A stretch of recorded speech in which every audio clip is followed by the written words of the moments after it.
Bonjour, bonjour aux courageux qui se sont levés ce matin pour le dernier jour du MEDPI.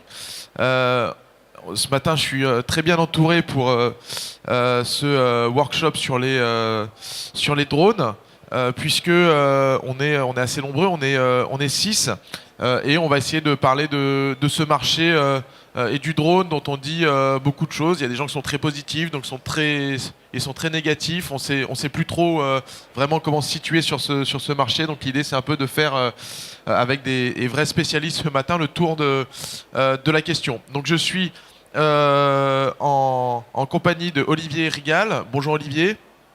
Vous pouvez prendre un micro, vous le faire passer.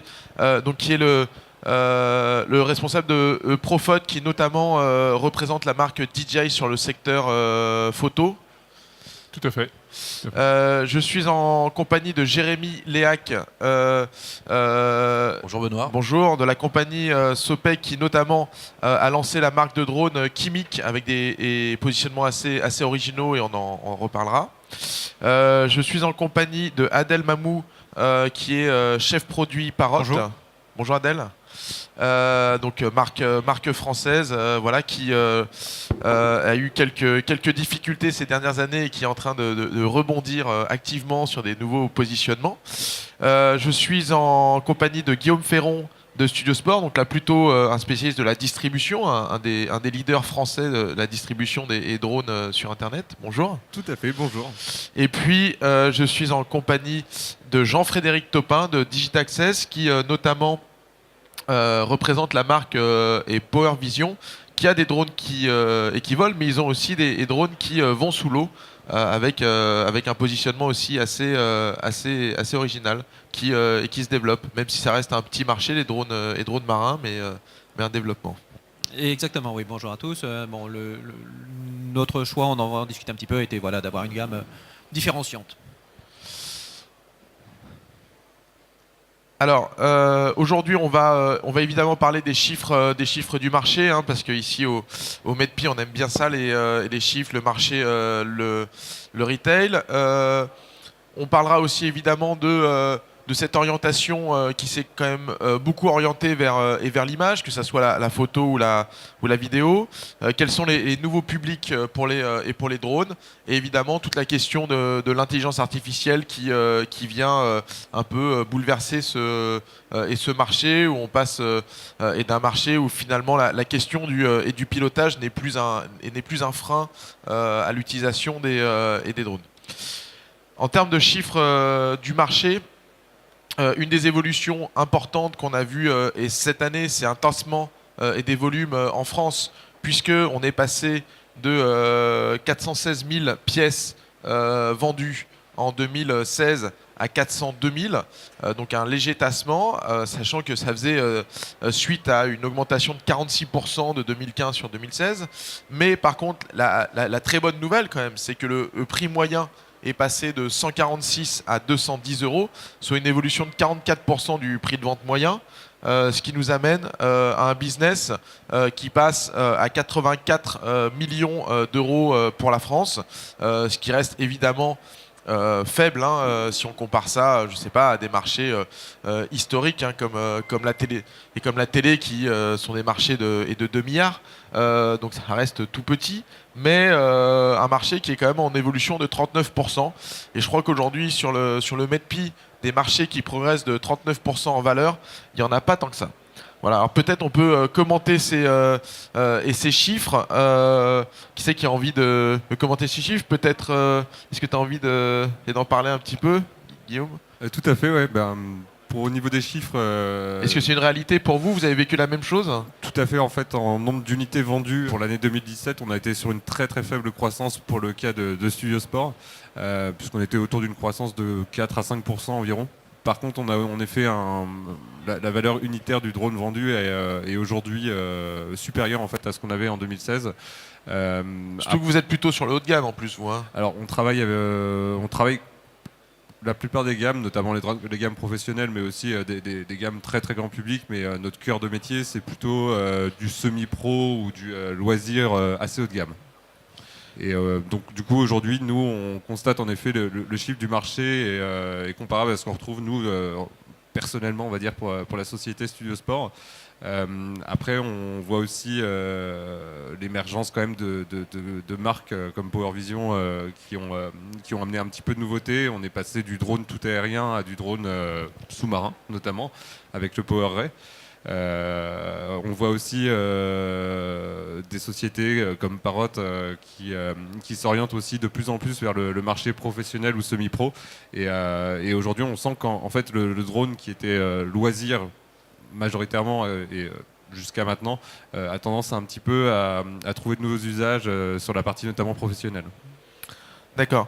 Alors, on voit aussi que les gammes se sont construites, se sont orientées. Il y a un gros leader hein, sur ce marché qui est DJI, qui aujourd'hui est représenté par Olivier. Et comment justement vous voyez l'évolution de ces gammes? Est-ce que cette montée en gamme c'est une réalité dans les gens qui vous contactent, les ventes? Est-ce que ça reflète ce que vous avez vécu ces derniers mois? Alors assurément, il y a une évolution vraiment extrêmement rapide des gammes, puisque on a eu pas moins de 3 à 4 références qui sont sorties en l'espace de 6 mois. Aujourd'hui, DJI cherche réellement à couvrir la quasi-totalité de l'offre potentielle du marché, puisqu'on a des drones très très entrée de gamme comme le Tello, hein, où là vraiment... Qui n'est pas vraiment un drone et DJI, il est non, power ouais, by... Voilà, tout à fait. Il est brandé, mais c'est pas forcément eux. Après, ce qu'on constate aussi, c'est qu'effectivement, il y a une montée en gamme, mais par contre, il y a le tassement technologique hein, va quand même tendance à attirer un peu les produits en termes de valeur, pour nous, vers le bas. C'est-à-dire qu'aujourd'hui, les usagers ont du mal à comprendre pourquoi de l'usage d'un fantôme par rapport, par exemple, à un Mavic Air. Et du coup, le Mavic Air est venu complètement manger les ventes du Mavic. Donc, pour les clients que l'on adresse nous, hein, qui sont différents de ceux de Studio Sport, puisqu'on adresse beaucoup plus des clients plutôt professionnels, là du coup on a plutôt un tassement de la valeur qu'une augmentation.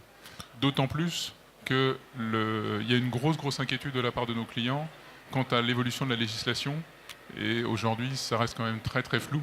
Et du coup, ils ont du mal à se projeter dans... Alors on en parlera, on va faire un petit point sur la législation après, avec des choses quand même qui arrivent, alors effectivement assez importantes, mais des dates clés, notamment au 1er juillet, une date clé sur le marché français. Peut-être, est-ce que tu peux nous dire un petit mot, vous, et comment vous avez vécu cette année? Et Jérémy, vous sur votre positionnement avec des positionnements, d'ailleurs tu peux en parler. Vous avez notamment un drone qui est je dirais amphibien, c'est-à-dire qu'il peut tomber dans l'eau et repartir. Est-ce que ça a commencé? On voit que c'est un marché qui commence à avoir différentes niches. Est-ce que vous commencez à trouver des niches et arriver à vous engouffrer dedans? Oui, tout à fait. On a déjà, pour revenir rapidement sur le marché, c'est vrai que le drone est un marché avec une largeur de gamme colossale aujourd'hui, avec des drones qui sont à la fois des drones connectés qu'on pourrait aussi assimiler aux jouets ou aux loisirs, et des drones professionnels qui se structurent pour même aller vers des drones dédiés au marché du professionnel. En ce qui nous concerne, on a essayé de structurer un petit peu une gamme et d'essayer de développer des produits qui répondent à des attentes pas forcément couvertes et des marchés de niche. On a vu très clairement une évolution du marché et des produits et des besoins qui se structurent avec en effet ce drone amphibien qui est un drone volant et non pas un drone sous-marin, mais qui permet d'être, qui est waterproof et flottant et qui permet donc de couvrir un usage qui n'était pas couvert jusqu'à aujourd'hui, puisque quand on fait de la photo ou du film, on a aussi besoin de filmer dans des conditions qui ne sont pas toujours ensoleillées et sur parfois de survoler des surfaces qui peuvent être pas forcément toujours terrestres. Et donc ça nous permet d'offrir ce service à des utilisateurs qui ont besoin de cette typologie de produits et de cette assurance. Alors justement, chez Parrot, on voit cette évolution aussi vers des drones un peu plus et grand public. Vous étiez les champions un peu, vous étiez les premiers sur des drones et grand public, je dirais, il y a 4-5 ans. Vous avez un peu réorienté les choses. Et c'est quoi aujourd'hui votre philosophie chez Parrot et vers où vous voulez emmener votre marché? Alors, oui, en effet, nous étions parmi les premiers avec l'Airdrone 2.0 en 2011, 2012, 2013. Le marché grand public, nous on voit toujours de la croissance sur ce marché-là. On pense vraiment qu'il y a encore un fort potentiel qui est à couvrir avec des drones qui vont répondre à des usages spécifiques du grand public. Donc nous, vous parlez de réorientation, le grand public, c'est encore un marché cœur pour Parrot. Nous avons opéré c'est pas vraiment une réorientation parce que dans le marché professionnel, parce que Parrot a très tôt su identifier des marchés très porteurs, plutôt professionnels, industriels. Donc très tôt, Parrot a investi dans des startups qui proposaient des solutions pour les géomètres, par exemple. Et également des solutions pour les agriculteurs. Donc avec des investissements très bien faits, comme AirInnov, qui aujourd'hui peut fournir à un agriculteur en France des conseils sur comment bien épandre son engrais sur ses champs à l'aide de drones. Ou également SenseFly qui fournit en fait des solutions haut de gamme pour des géomètres, pour des professionnels qui ont besoin d'une très grande précision en cartographie. Donc voilà, je dirais que Parrot, nous sommes dans une continuité. D'un côté, le grand public, où nous croyons encore sur ce marché-là, nous pensons qu'il y a de la croissance, on le voit il y a de la croissance en termes de valeur. Donc ce qui est intéressant, ça veut dire qu'il faut aussi le prendre en termes de gamme. Si on prend une gamme, aujourd'hui les drones, ça va de 50 € sur du grand public, ou ce qu'on peut trouver en retail consumer électronique, ça peut aller de 50 € jusqu'à 1500, voire 2000.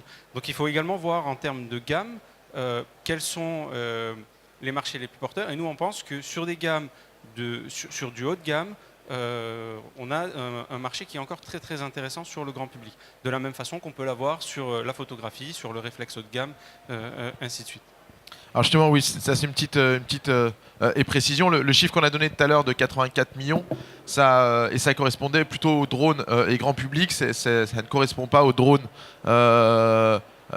très professionnels ou aux drones et militaires. Ici, on voit ce chiffre de Goldman Sachs qui annonçait un marché de 100 milliards d'ici 2020. Mais évidemment, il y a la partie militaire là-dedans qui va représenter la plus grosse partie, puisque là, ça peut vite chiffrer. Voilà. Alors, peut-être aussi, on peut revenir sur les drones et drones aquatiques. Et comment vous voyez ce marché et quels sont un peu les usages, à quoi ça sert et comment est-ce que le grand public, alors on voit pour les professionnels, pour aller inspecter des coques de bateaux, des ouvrages, on voit bien à quoi ça peut servir, mais pour le grand public, à quoi ils vont servir ces drones et ces drones aquatiques? Alors oui, effectivement, c'est une famille totalement nouvelle, puisqu'en fait, il y a un marché à créer qui n'existe pas. Il n'y avait pas. Aujourd'hui, on est les premiers un petit peu à s'attaquer à ce type de produit. Les usages vont être divers et variés. Ça va être de l'usage purement loisir pour aller pouvoir filmer un petit peu les fonds marins sans se mouiller les pieds, aller faire du repérage quand on veut aller amarrer son bateau quelque part.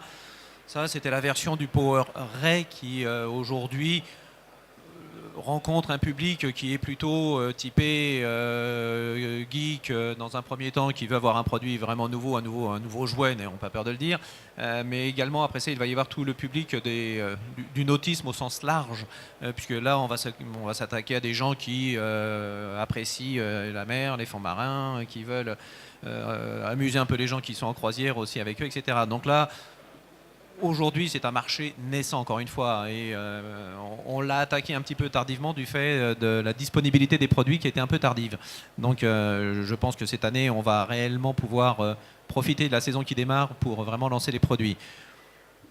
Les applications après vont être un petit peu différentes. Il y a un nouveau produit qui sort là, qui s'appellera le Power Dolphin, qui va également permettre notamment d'attaquer le marché du sauvetage.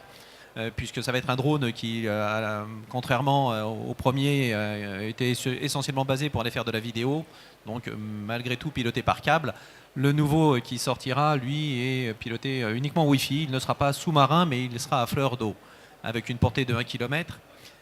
Donc qui permettra notamment de faire de la prise de vue, de repérer des bancs de poissons, des choses comme ça, mais aussi de pouvoir éventuellement amener une bouée à des gens qui seraient dans le besoin, amener des gilets de sauvetage, etc. Parce qu'il aura une facilité et on pourra tracter des choses d'un poids raisonnable, mais on pourra tracter des choses en mer. Donc là aussi, il y a un marché à créer, puisqu'il n'y a pas d'équivalence, donc c'est un marché en devenir. Justement, on voit que les drones se développent sur des nouveaux usages, comme vous venez de le décrire. L'usage qui a permis au marché de se développer fortement depuis 2 ans, c'est la prise de vue, avec notamment l'arrivée de la 4K, avec des très hautes définitions, de la stabilisation. Comment vous voyez et l'évolution? Est-ce qu'on peut faire mieux que ce qui existe aujourd'hui, notamment sur la prise de vue? Il y a des choses très, très importantes qui arrivent, mais on voit aussi certaines limites quand on voit GoPro, par exemple, qui a annoncé il y a quelques mois qu'ils arrêtaient le marché du drone. Enfin, comment vous expliquez, peut-être Guillaume, tu es peut-être le plus neutre pour en parler, comment tu expliques cet échec et de GoPro? Est-ce qu'ils étaient trop loin en termes de techno par rapport notamment à DJI? Alors tout à fait, l'exemple de GoPro en fait est parfait, puisque GoPro a sorti un drone qui était fait pour aller avec les caméras GoPro à la base, et aussi un autre produit à la mode qui est le stabilisateur à main. Le problème du drone GoPro, si j'accepte notamment les problèmes techniques qu'on a rencontrés dessus, plus des retards assez importants, il est sorti avec le drone qui a aujourd'hui, je crois, le plus gros succès au monde, à savoir le Mavic Pro de DJI. Ils ont été annoncés, il me semble, à 8 jours d'écart, GoPro ayant annoncé son drone, donc une semaine avant DJI, qui a sorti un drone qui était en termes de prix à peu près sur des valeurs similaires, mais avec une technologie beaucoup plus performante, plus attractive.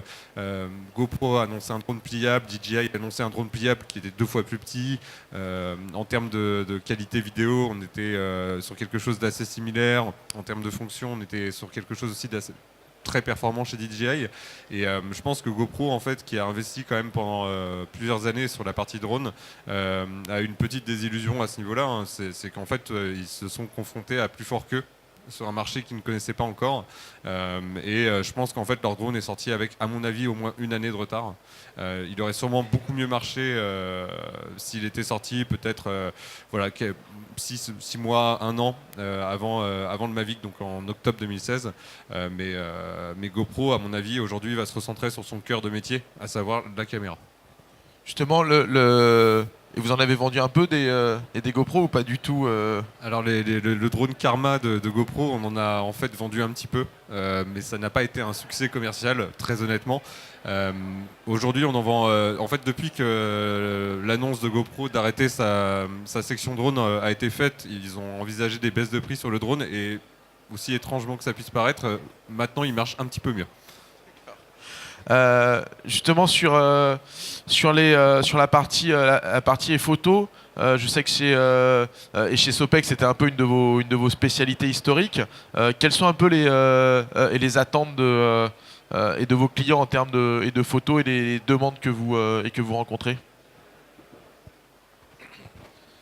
Mais on a en effet un acteur principal qui aujourd'hui occupe une place importante sur le marché. Donc on a beaucoup travaillé sur la valeur d'usage et les besoins du consommateur, en allant plutôt sur une cible niche. Et on s'aperçoit, comme sur le marché de la photo traditionnelle qui n'est pas associé au drone, qu'il y a des besoins et des attentes complètement différentes en fonction des consommateurs. Si on fait le parallèle avec la photo, on vend des réflexes comme on vend des compacts. Et la volonté a été d'apporter des produits justement différenciants et répondant à des attentes qui n'étaient pas forcément couvertes, avec notamment 2 produits. Un premier produit qui est plutôt un drone qu'on pourra associer à un drone selfie, qui va... pardon. On parlait tout à l'heure d'utilisation et de facilité d'usage. qui va être accessible vraiment à un plus grand nombre par sa simplicité d'utilisation et qui va, grâce à des programmes prédéfinis, pouvoir vous permettre de vous prendre en photo ou de prendre le panorama dans lequel vous êtes situé en photo de manière dans diverses situations et au travers de programmes qui vous permettent de rester au centre de la photo, par exemple avec le drone qui tourne autour de vous, de s'éloigner de vous, de se rapprocher de vous également, tout un tas de choses de ce type-là, et puis encore une fois d'adresser un marché qui est couvert aujourd'hui, mais sur des fonctions un petit peu spécifiques avec ce drone, encore une fois, flottant et résistant, enfin waterproof surtout, qui permettra justement de faire de la prise de vue aussi dans des conditions, donc là on est plutôt sur du semi-pro, de faire de la prise de vue dans des conditions qui ne sont pas forcément accessibles avec n'importe quel drone du marché aujourd'hui. Olivier, donc vous êtes vraiment aussi un grand spécialiste à la fois en tant que revendeur et distributeur, parce que vous avez les deux rôles, vous avez des points de vente et vous vendez à d'autres points de vente. Quelles sont les demandes de vos clients pros aujourd'hui en termes de drones? Est-ce que vous couvrez les usages qu'on vous demande, ou on vous demande encore des fonctionnalités qui ne sont pas adressées sur le marché? Alors aujourd'hui, très clairement, il faut vraiment distinguer deux usages, qui est de l'usage vidéo et de l'usage photo. Autant en usage vidéo, nos professionnels trouvent tout ce dont ils ont besoin avec des drones avec du Mavic Pro, ou alors même maintenant avec du Mavic Air, parce qu'il est très très performant. En dessous, on est plutôt dans du drone ludique, hein, Spark Tello, là on n'adresse pas du tout les mêmes clients, et les professionnels ne vont pas vers ce type de produit. Après, là on parle vraiment vidéo.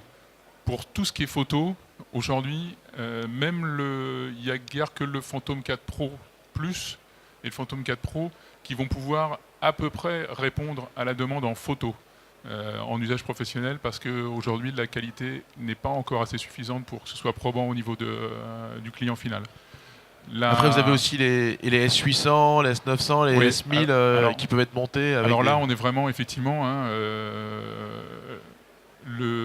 tout ce qui est Inspire, M600, etc.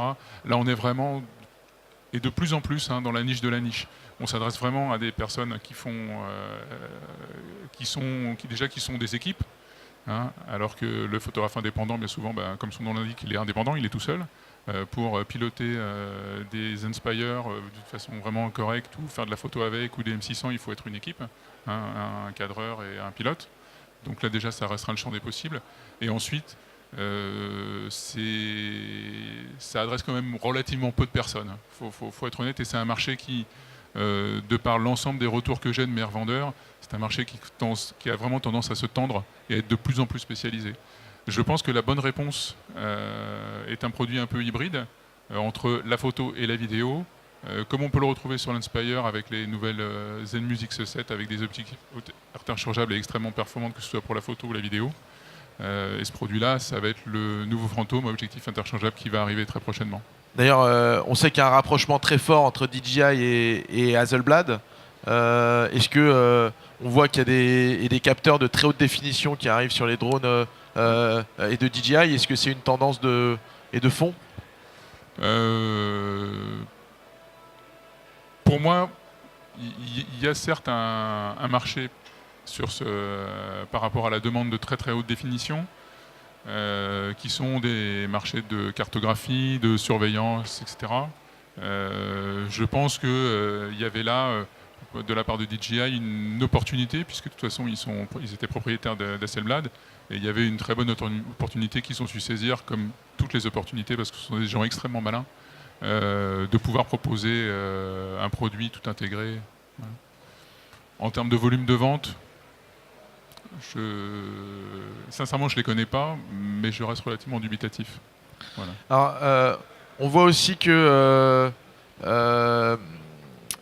qu'il y a eu d'autres form factors qui ont été essayés, parce que c'est vrai que si on parle des drones et de DJI, qu'on se parle du Maverick ou du Phantom, ils ont en tout cas c'est des drones avec 4 hélices, parfois qui montent à 6 hélices, mais il y a eu des formes un peu différentes. Donc chez Parrot, il y a eu un essai qui peut-être pas été une grande réussite, mais en tout cas qui a eu le mérite et d'exciter qui était votre aile.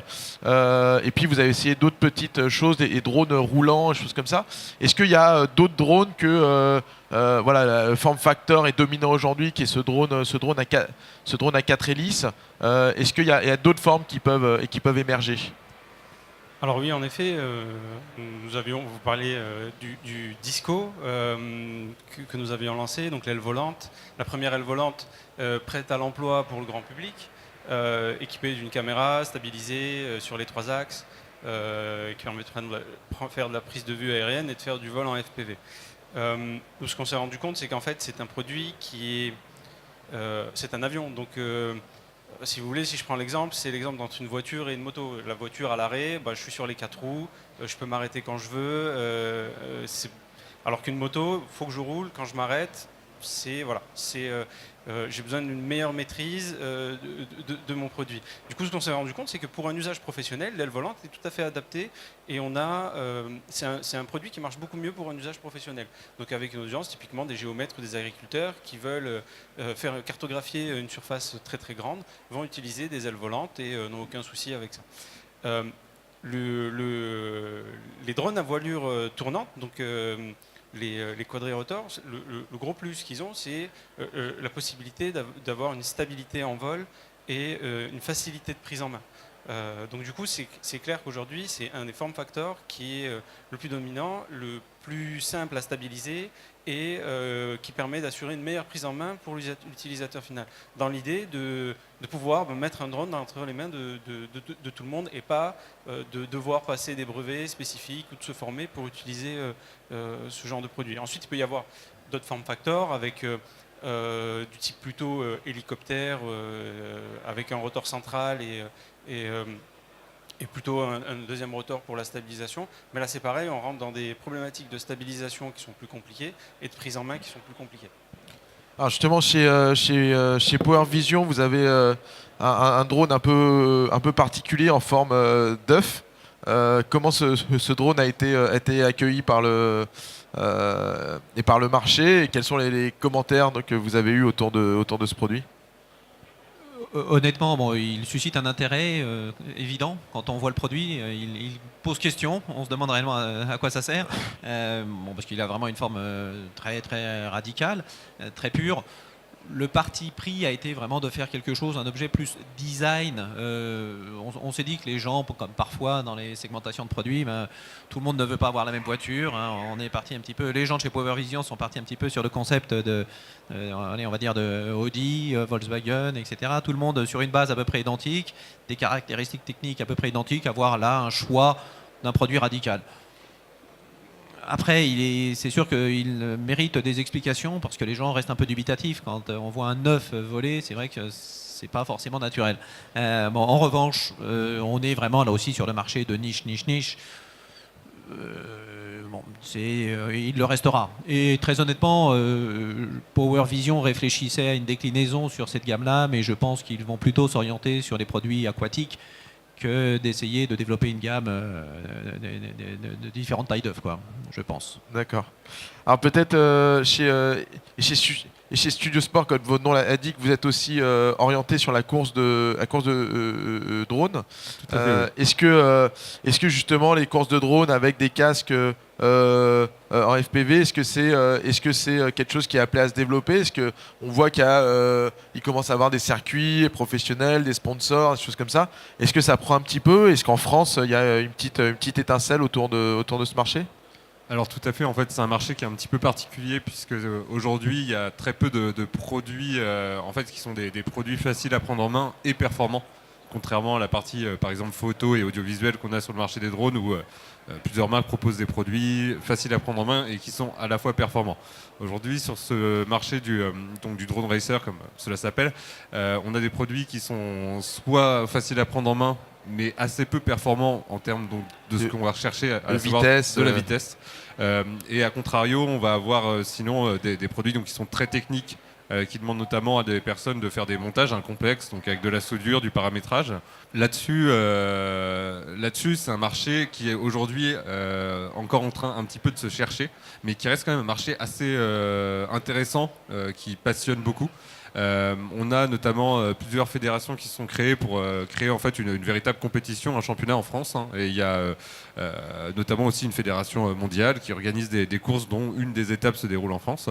On va avoir aujourd'hui un marché, je pense, sur ce segment qui est en plein devenir, où on va avoir des produits de plus en plus performants et de plus en plus accessibles, qui vont en fait permettre à tout à chacun un petit peu de pratiquer justement donc, le FPV et le drone racing. Si on parle beaucoup de DJI, mais Parrot l'a fait aussi, et d'ailleurs Power Vision. Aujourd'hui, de plus en plus de drones en fait sont soit fournis avec un casque permettant donc du coup de faire du FPV, soit le proposent en option. Et je pense qu'on va de plus en plus en fait vers cette pratique qui est assez ludique, assez plaisante et qui au final n'a pas la finalité de produire des photos ou des vidéos, mais qui est vraiment une pratique plaisir qui, à mon avis, va se développer encore dans les prochaines années. Justement, juste pour avoir un ordre d'idée, les drones qui vont les plus vite, ils vont à quelle vitesse? Alors, le record est autour de 250 km/h pour des drones en fait, qui sont montés avec des pièces grand public, mais la plupart en fait, atteignent très très facilement 100, 120, 150 km/h. Après, souvent ce sont des parcours un petit peu travaillés avec beaucoup de virages, des épingles et autres, donc en fait c'est assez rare qu'ils atteignent leur vitesse de pointe, mais ce sont des drones qui ont une accélération extrêmement forte. Alors, une autre question, c'est la législation, évidemment. On a vu que sur la première partie de vie du marché du drone, c'était plutôt les problèmes de justement le pilotage qui était un frein. Aujourd'hui, on voit qu'avec l'intelligence artificielle, tout ça est en train de se lever. Mais du coup, le législateur, qui est toujours un petit peu en retard, s'est mis sur la question et du drone et arrive avec une nouvelle réglementation au 1er juillet. Et donc du coup, est-ce que vous pouvez un peu nous commenter cette loi, ce que vous en pensez, notamment le fait qu'on devra immatriculer des drones qui font plus de 800 grammes, ce qui aujourd'hui concerne quand même pas mal de produits, parce qu'aujourd'hui la limite était à 25 kg, donc entre 25 kg et 800 grammes, ça fait quand même une grosse différence. Est-ce que vous pouvez nous commenter ça et comment justement, est-ce que le fait d'avoir une loi va rassurer les gens et va permettre de développer les choses parce qu'on sort un peu d'un flou qui existait où les gens ne savaient pas trop, ou le fait d'avoir cette contrainte d'immatriculation à 800 grammes peut poser un souci, quoi. Alors, la législation, c'est un point très important, surtout en tant que constructeur. Et surtout en tant que constructeur globalisé, c'est-à-dire qu'il y a la législation française, mais il y a aussi la législation d'autres pays en Europe, il y a la législation européenne et il y a la législation américaine, ainsi de suite. Donc chez Parrot, on a des équipes dédiées qui travaillent avec les différents législateurs dans les différents pays. Et puis en France, on travaille très étroitement avec la DGAC, donc l'autorité de l'aviation civile, pour pouvoir justement implémenter les nouvelles contraintes, les nouvelles réglementations sur nos produits actuels et sur les produits de prochaine génération. Donc ça, c'est pour la partie constructeur. Ensuite, pour la partie utilisateur, aujourd'hui, c'est vrai que la législation, quand on rencontre des professionnels, souvent, ils nous posent la question. Il y a plusieurs typologies. Il y a la typologie du droniste, de l'expert pilote de drone, qui lui a déjà son brevet théorique ULM, qui est déjà enregistré auprès des différentes autorités pour réaliser ses vols, et donc qui lui a l'habitude de refaire ses procédures juridiques, et ainsi de suite. Par contre, on a toute une autre catégorie de pilotes professionnels, de professionnels qui veulent utiliser le drone, typiquement des couvreurs, des agriculteurs, des architectes, et qui, eux, ont besoin d'être rassurés, ont besoin d'avoir plus de clarification sur ça. Et c'est vrai que nous, on attend aussi d'avoir quelque chose d'assez clair, d'assez défini, de la part des législateurs, pour pouvoir ensuite mieux travailler avec ce genre d'audience. Mais ça, c'est pas assez défini, ce qui vient d'être lancé? Donc, ce qui vient d'être lancé, c'est intéressant. Ce qu'on voit là, c'est qu'il y a quand même une différence entre 800 grammes et 25 kilos. Donc, d'où c'est des choses sur lesquelles on fait très attention. Il y a aussi la limite de 2 kilos à partir de laquelle il faut un parachute. Donc, c'est des choses sur lesquelles on est très sensible et on essaie d'anticiper sur la construction de nos produits. C'est ensuite, derrière, un aspect plutôt de communication pour pouvoir informer, rassurer également les utilisateurs et simplifier l'utilisation d'un drone de 800 grammes, de 500 grammes, dans les cas en campagne, pour un agriculteur tout seul, dans son champ, c'est sa propriété privée. Est-ce qu'on rentre dans ce genre de législation?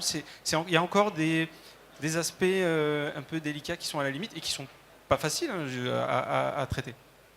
Alors, du coup, est-ce qu'on va voir émerger beaucoup de drones qui vont faire 799 grammes Et Jérémy, par exemple, puisque vous travaillez sur des drones de 799 grammes, est-ce que le 800 grammes, ça sera vraiment une limite bloquante pour vous? Est-ce que cette question est de l'immatriculation, c'est qu'un petit truc administratif qui sera pas un frein réellement pour le développement? Non, je pense que de toute façon la législation est une bonne chose, mais en effet je suis assez d'accord avec mon collègue, il faut qu'elle soit claire et qu'elle soit un petit peu plus précise.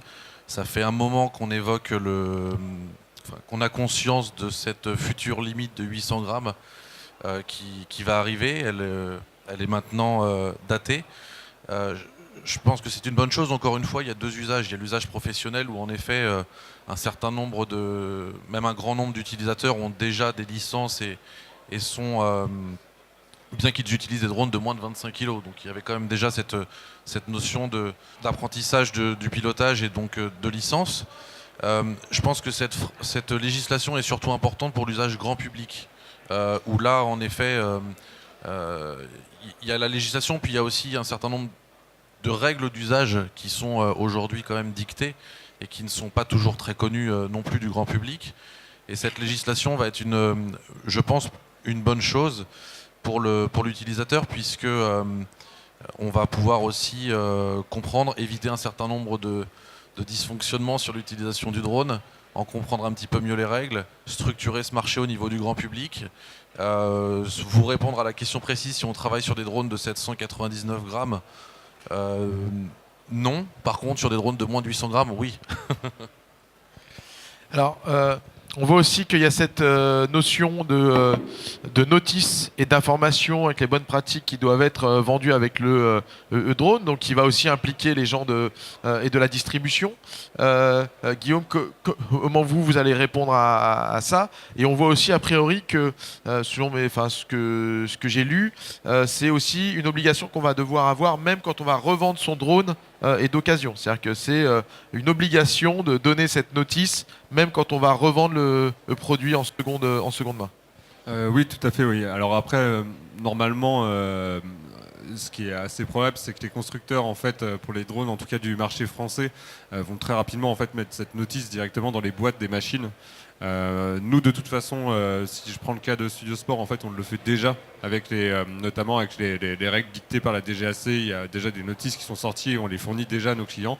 Donc cette partie-là, en effet, va, à mon avis, être sûrement le point le plus facile de cette nouvelle législation à respecter.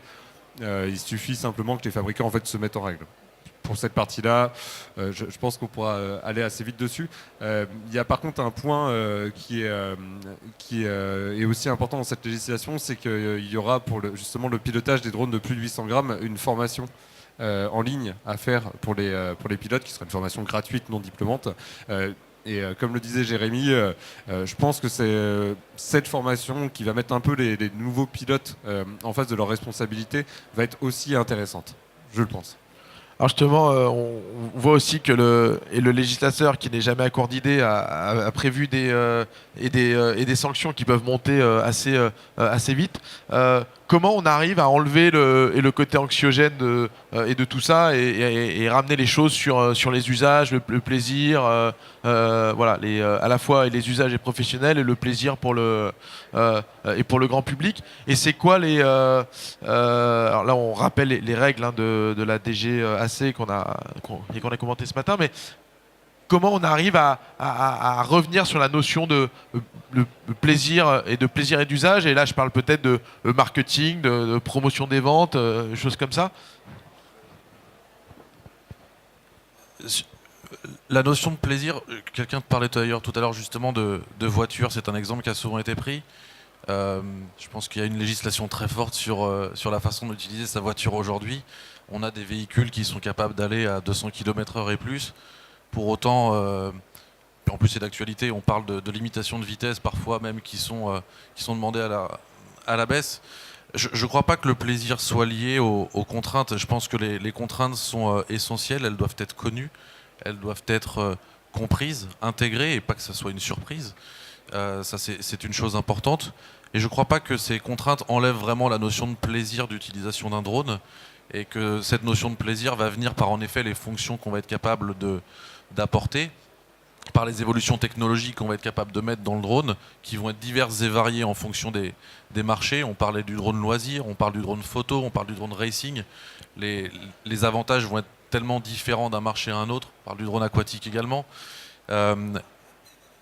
C'est à nous, en effet, constructeurs et au service marketing de faire valoir les notions de plaisir. Mais encore une fois, si je reprends l'exemple de la voiture, quand vous regardez des pubs télévisées sur la voiture, ça vous évoque des notions de plaisir malgré une législation en place, et une législation qui évolue. Et ça va vraiment être à nous, constructeurs, d'apporter, encore une fois, ces évolutions technologiques et techniques du drone qui vont passer par exemple, je crois, on parlait beaucoup de stabilisation et d'usage, et tu en parlais en préambule, d'accessibilité du drone à un plus grand nombre. Là, on va apporter la notion de plaisir. Quand on parle de la photo, on est sur un marché où en effet la photographie est de plus en plus présente dans nos vies. On communique tous au travers de photos par les réseaux sociaux, fiers de montrer un petit peu tout ce que nous faisons au quotidien.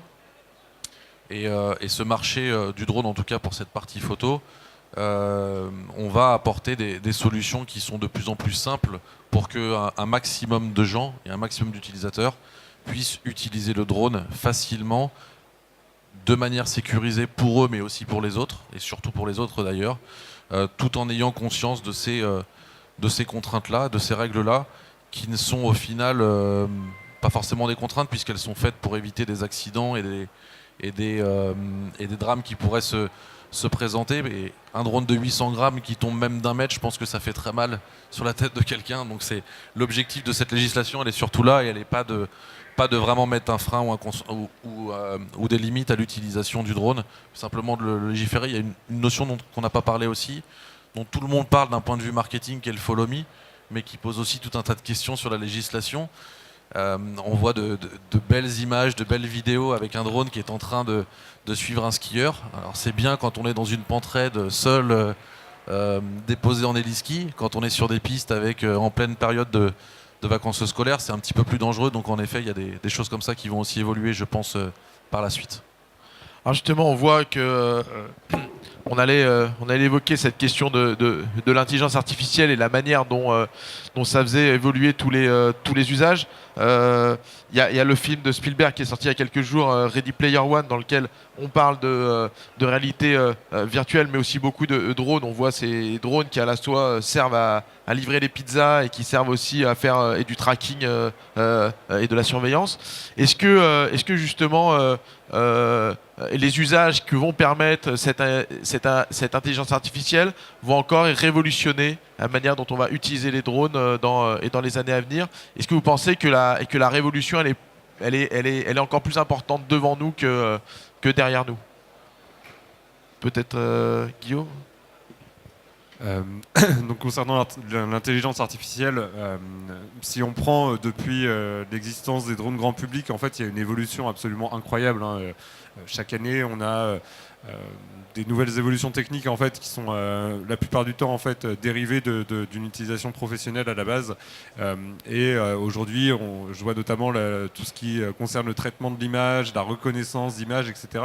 En fait, ce sont des aides justement par exemple au pilotage pour un public loisir qui n'est justement pas habitué à piloter un drone, et ce qui rend aujourd'hui en fait le drone de plus en plus accessible, tout simplement. La détection d'obstacles qui va rassurer l'utilisateur, on va avoir aussi des aides au décollage, à l'atterrissage. Aujourd'hui, on est quand même plutôt sur une intelligence artificielle qui va être au travail et au service du pilotage et de l'assistance au pilotage. Après, dans les années futures, il est probable aussi qu'on ait, même si ça existe évidemment déjà, mais un travail et une évolution énorme sur tout ce qui va concerner en fait tout ce qui va être autour du drone en fait. Donc la livraison automatique, la surveillance automatique via des techniques qui peuvent être actuellement déjà existantes mais qui vont être optimisées. Donc on est à l'aube d'une utilisation des drones en fait sans pilote, si évidemment la législation le permet, mais on va voir de plus en plus, à mon avis, de tentatives en tout cas. On l'a vu via Amazon notamment pour la livraison, mais pas que eux. Alors justement, on allait en parler.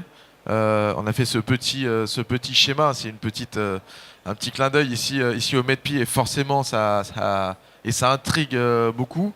Ça, c'est un brevet qu'ils ont déposé, d'espèce de, on a appelé ça un peu de manière provocante, hein, et l'étoile de la mort et du retail. Est-ce que justement ces types de systèmes de livraison, hein, exactement ce qu'on voit dans Ready et Player One, est-ce que c'est viable, et justement avec les problèmes et de législation, de sécurité, de choses comme ça, est-ce qu'il y a réellement un avenir à ce genre de procédés, et selon vous quoi? Peut-être Adèle?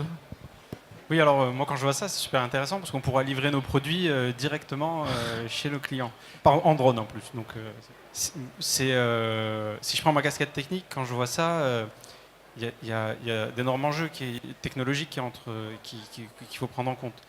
En plus de ça, il y a un gros enjeu de législation, notamment sur le contrôle du trafic aérien, d'avoir un ballon dirigeable au-dessus d'une ville, ainsi de suite. Je pense que il y a un côté législation qui pour moi va être un très très gros enjeu d'Amazon. Je sais pas, imaginez un ballon dirigeable au-dessus de Paris qui va livrer des colis. Pour moi, ça paraît quand même très tôt pour penser à ce genre de choses. Ensuite, Amazon, on sait que c'est une entreprise avec un CEO qui est très visionnaire, qui va réfléchir loin, qui ne va pas réfléchir juste sur une seule partie, mais en global. Donc, ils peuvent faire ce genre de choses, mais pour moi, ça reste quand même...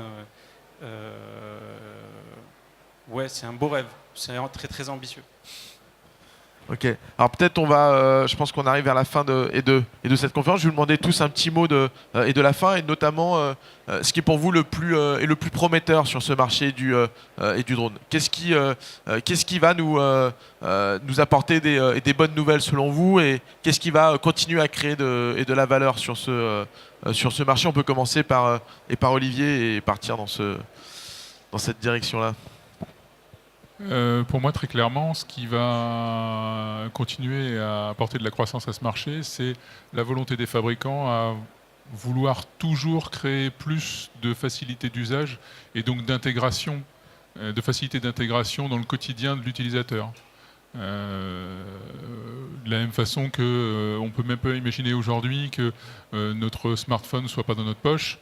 Quand on voit ce qui est mis en place par les fabricants en termes de puissance, en termes de puissance, facilité à être employé, de côté ludique, d'ergonomie. D'ailleurs, tous ces drones, ils sont aujourd'hui pliables. Bientôt, on peut tout à fait imaginer de les mettre dans notre poche tellement ils sont petits. Je pense que par rapport à ça, il y a une véritable volonté de la part des fabricants, quand on voit les produits qui sortent, à aller vers ça, à les faire toujours plus ludiques et à les intégrer dans notre quotidien pour faire en sorte qu'ils soient quasiment aussi indissociables que notre smartphone dans l'usage qu'on en a tous les jours. Voilà. D'accord, comme un petit Spark, mais encore plus petit. Tout à fait, tout à fait. Hein, pour un petit Spark, pour pouvoir le connecter directement avec son smartphone via une app dédiée, pouvoir envoyer des images différenciantes et des vidéos différenciantes à sa communauté, on est tout à fait dans les besoins et dans ce que recherche aujourd'hui l'utilisateur. Voilà. Merci. Voilà. Jérémy? Oui, moi je pense qu'en effet la comparaison avec le marché du smartphone est plutôt excellente, sans forcément évoquer que le côté ultra portatif du drone, qui est quand même quelque chose qui va exister et qui va répondre à un certain besoin, à un certain usage. Encore une fois, le marché du drone est un marché très très vaste. C'est un marché qui est segmenté et qui doit se segmenter. La valeur va passer par justement la réponse à cette offre, à ces segmentations, à ces niches qui sont aujourd'hui pas couvertes, à ces besoins. C'est un marché qui va évoluer aussi grâce à son accessibilité. On a plein de gens qui se découvrent des passions pour la photo par drone et qui évoluent vers ce marché. Les évolutions technologiques, bien évidemment, on est au MEDPI, on parle beaucoup d'évolutions technologiques. Guillaume parlait tout à l'heure déjà des grandes avancées sur ces dernières années et je crois que c'est toi qui parlais tout à l'heure du fait que DJI a sorti j'ai oublié le nombre, je suis désolé, mais 4 ou 5 drones en 6 mois, donc on voit que c'est un marché qui évolue très très vite. L'intelligence artificielle fera partie bien évidemment de l'évolution. Et à nous de travailler en effet sur les valeurs d'usage et sur les valeurs technologiques pour pouvoir apporter de la valeur monétaire à ce marché. Adèle, vous qui êtes fabricant, hein, vous êtes vraiment à la source et des produits que vous vendez dans le monde entier. C'est quoi vos axes de travail aujourd'hui et de création de valeur sur ce marché? Oui, donc je rejoins mes collègues ici. La question, c'est, le gros enjeu, c'est de rendre une technologie très pointue accessible au plus grand nombre. Nous, chez Parrot, notre objectif, c'est que dans chaque maison, chaque famille puisse avoir, de la même façon qu'elle a son appareil photo pour prendre des photos de famille, qu'elle puisse avoir un drone. Mais également que chaque professionnel, que ce soit un artisan, que ce soit un petit cabinet d'architecture ou une grande société de construction, puisse être aussi équipé avec des drones qui vont apporter une valeur ajoutée, qui vont améliorer la façon de travailler et améliorer la façon de prendre des décisions. Donc voilà, c'est vraiment sur ces axes-là. Et donc nous, le gros enjeu, et le gros enjeu qui va passer par la R&D avant tout, c'est de pouvoir rendre des technologies existantes ou à venir et de les rendre accessibles au plus grand nombre. Merci. Guillaume, chez Studio Sport, c'est quoi vos axes de création de valeur? Aujourd'hui, pour ne rien vous cacher, on travaille de plus en plus en fait sur les drones à destination des professionnels. Si on parle par contre de la partie un petit peu plus retail et sur laquelle je travaille notamment, aujourd'hui je pense que le vrai potentiel de création de valeur peut être aussi de faire passer le drone pour quelque chose de moins anxiogène en fait pour le grand public. Aujourd'hui, le grand public a parfois une vision qui est un peu décalée du drone, qui pense que ça va être du simple espionnage, alors que c'est souvent une pratique plutôt plaisir. Et je pense que l'information, la communication, et tout simplement de montrer que le drone peut avoir un usage appréciable et apprécié par tous, peut être un vrai levier pour faire, comme l'ont dit tous mes collègues, introduire en fait le drone au quotidien pour chaque personne, pour chaque foyer en France. Justement, c'est une question qu'on n'a pas évoquée. On voit aussi qu'il y a un développement des accessoires et pour drones, notamment des sacs, des choses comme ça. C'est un marché qui se développe un petit peu. Alors tout à fait, aujourd'hui le marché de l'accessoire, et ça va évidemment avec Digital Access, notamment des sacs, on voit aussi aujourd'hui beaucoup de filtres en fait, qu'on vient mettre sur la caméra qui permettent d'obtenir certains effets, de réduire la luminosité et autres. Donc un peu la manière de ce qu'on a en fait pour la photo. On va avoir plein de petits accessoires en fait, qui ne sont souvent pas faits par les marques mais faits par d'autres fabricants en fait, qui proposent des accessoires un peu à la manière de ce qu'on voyait pour GoPro à l'époque, où il y avait énormément d'accessoires GoPro qui sortaient et qu'on pouvait du coup un peu associer à la caméra, la customiser, etc. C'est quelque chose aujourd'hui qu'on retrouve dans le drone. Donc la customisation à la fois esthétique mais aussi fonctionnelle. D'accord, merci beaucoup. Jean-Frédéric?